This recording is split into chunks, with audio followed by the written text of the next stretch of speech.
Azimio la Umoja One Kenya presidential candidate Raila Odinga has assured key stakeholders in both the public and private sectors that no one will be indispensable if found guilty of corruption if he is elected president.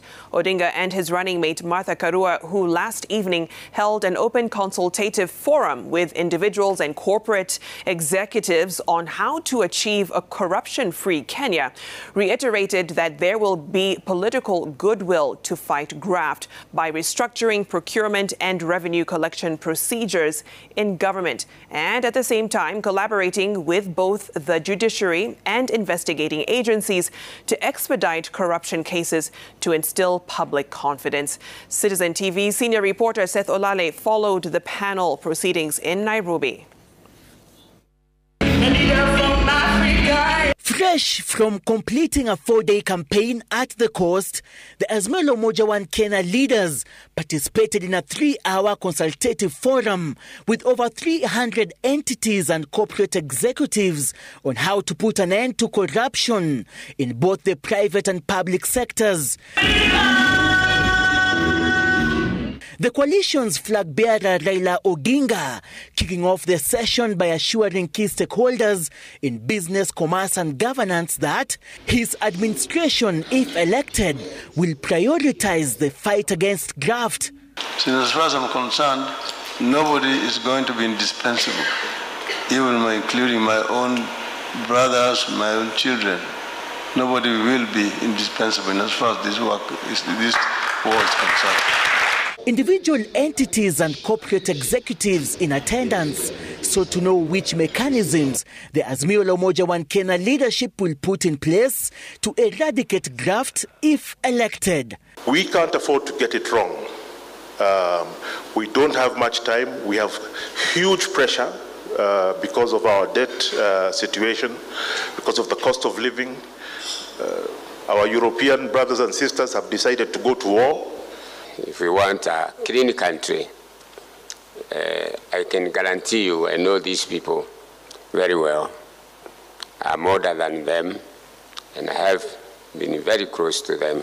I can assure you, and I do assure Kenyans, that we will have a free country if we put them in office. Unless it is dealt with, it can actually be choking. No actual development will be taking place in the society. But without fighting corruption, all the promises we make will be just hot air. It's easy to promise, but for us to be able to have that money to do that, the resources to do what we promise, we have to fight corruption. The Azimio la Umoja One Kenya leadership seeking to have all investigative agencies taking a united front in fighting corrupt elements in governance, while at the same time calling upon the judiciary to expedite graft cases in the corridors of justice. Find, for example, the gender issue. I know there are a lot of crimes which are gender-based. But the women find the police stations very hostile. She comes and says how she has been beaten up, or she has even been raped, and the police officers are just laughing. They're doing nothing. So, they fear going to police station, and the police are the ones who are really supposed to protect them. Institutions are as good as the people who compose them, people who work in them. So our judiciary will be as good as the people, the professionals working in it.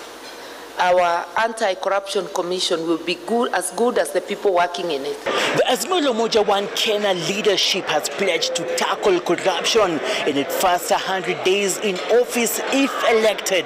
Raila Odinga and his running mate Martha Karua are also keen on restoring public confidence through political goodwill in fighting graft. Seth Olale, Citizen TV, Nairobi County.